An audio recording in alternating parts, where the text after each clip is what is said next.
செங்கல்பட்டு மாவட்டம் தாம்பரம் மாநகராட்சி வார்டு எண் 55 மண்டலம் 4 நீர்வளத்துறை கட்டுப்பாட்டின் கீழ் வரும் பாப்பன் கால்வாய் அது சம்பந்தமான புகார் ஒன்று நீர்வளத்துறைக்கு மக்கள் பசுமை இயக்கம் சார்பில் 26/7 மாசம் 2025 வருடம் இந்த வெள்ளப்பெருக்கு இந்த பகுதியில தொடர்ச்சியா வருடம் நிகழ்ந்து கொண்டே இருக்கு அப்படிங்கிற ஒரு காரணத்தை முன்னிட்டு மக்களுடைய நலம் கருதி சமூக அக்கறையுடன் ஒரு புகார் ஒன்று மாவட்ட ஆட்சியர் மற்றும் நீர்வளத்துறை முதன்மை தலைமை பொறியாளர் மற்றும் தலைமைச் செயலாளர் இவர்களுக்கு பதிவு அஞ்சல் மூலமாக அனுப்பப்பட்டது.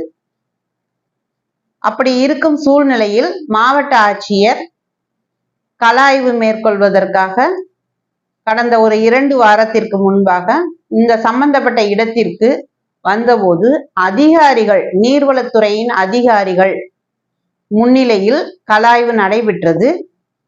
ஆனால் அந்த கள ஆய்வில் அதிகாரிகள் புதிதாக இப்போது ஜாயின் பண்ணியிருக்கக்கூடிய மாவட்ட ஆட்சியர் ஸ்னேகா மேம் அவங்களுக்கு ஒரு சரியான அந்த பாப்பன் கால்வாயோடைய முழு தன்மையை எக்ஸ்பிளைன் பண்ணல.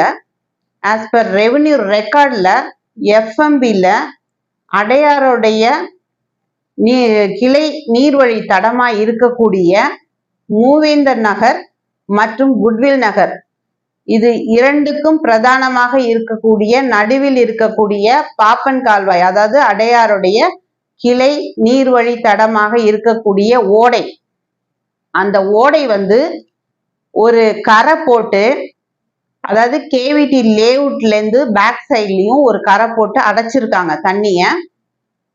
அதே மாதிரி இங்க மூவேந்தர் நகர் எக்ஸ்டென்ஷன்ல இருக்கக்கூடிய ஒரு பகுதியிலையும் கரை போட்டு குளம்போல ஆழப்படுத்தி அகலப்படுத்தி கரையை மேம்படுத்தி வச்சிருக்காங்க.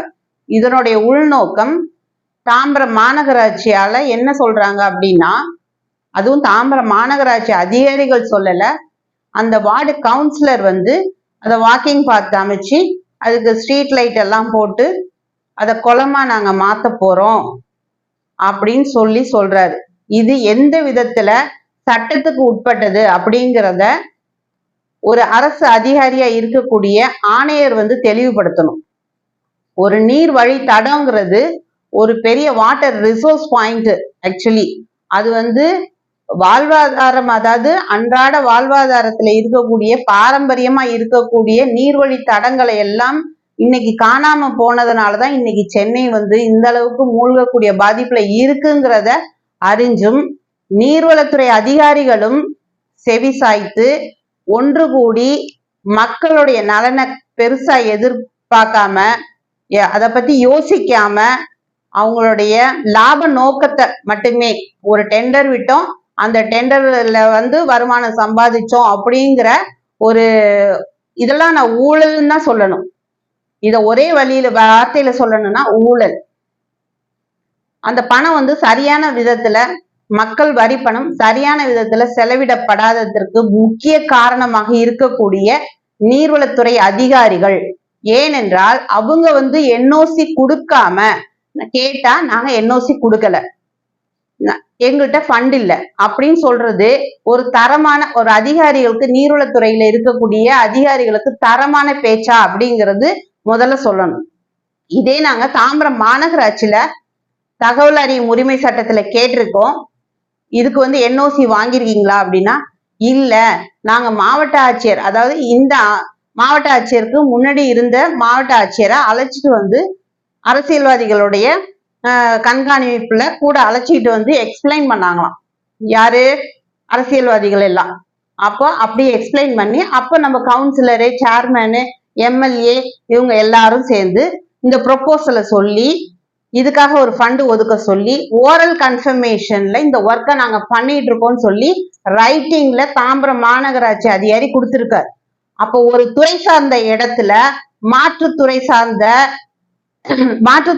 சார்ந்த அதிகாரிகள் வந்து ஓரல் கன்ஃபர்மேஷன்ல, மாவட்ட ஆட்சியருடைய ஓரல் கன்ஃபர்மேஷன்ல ஒர்க் பண்றதுக்கு சட்டத்துல இடம் இருக்கா அப்படிங்கறத ஆணையர் செவி சாய்த்து கேட்க வேண்டும். இது வந்து சட்டப்படி சரியாங்கிறத நீங்க ஒரு தடவை செக் பண்ணிக்கோங்க. இதெல்லாம் வந்து சட்ட நோக்கத்தோட நாங்களும் வந்து கோர்ட்டுக்கு போகும்போது மக்கள் நலன் கருதி நாங்க இது பொதுநல வழக்கா போட்டிருக்கோம். இது கூடிய சீக்கிரத்துல ஒரு தீர்வு காண்றதுக்கான வழியா அமையும். ஆனா இதனால இந்த வருஷம் பெய்யக்கூடிய மழைக்கு வந்து நீர்வளத்துறை அதிகாரிகள், அதாவது செயற்பொறியாளர் அருண்மொழி மற்றும் ஏடி, அவர் பேர் வந்து வெற்றிவேலன், மற்றும் ஏஇ குஜராஜ் நீர்வளத்துறை அதிகாரிகள், இவங்க 3 பேரும் முக்கிய பொறுப்பேற்கணும். மற்றும் தாம்பரம் மாநகராட்சி ஆணையர் இதுக்கு முழு பொறுப்பேற்க வேண்டும்.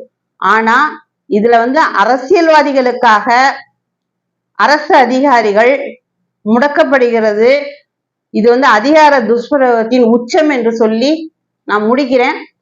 மக்கள் வந்து மக்களை பத்தி சிந்திக்கிறதுக்கான அரசியல் அமைப்போ அரசு அதிகாரிகளோ இங்கு இல்லை. மக்கள் தன்னைத்தானே பாதுகாத்துக் கொள்ள வேண்டிய சூழ்நிலைக்கு தள்ளப்பட்டுள்ளார்கள் என்பதுவே நிதர்சனமான உண்மை. நன்றி.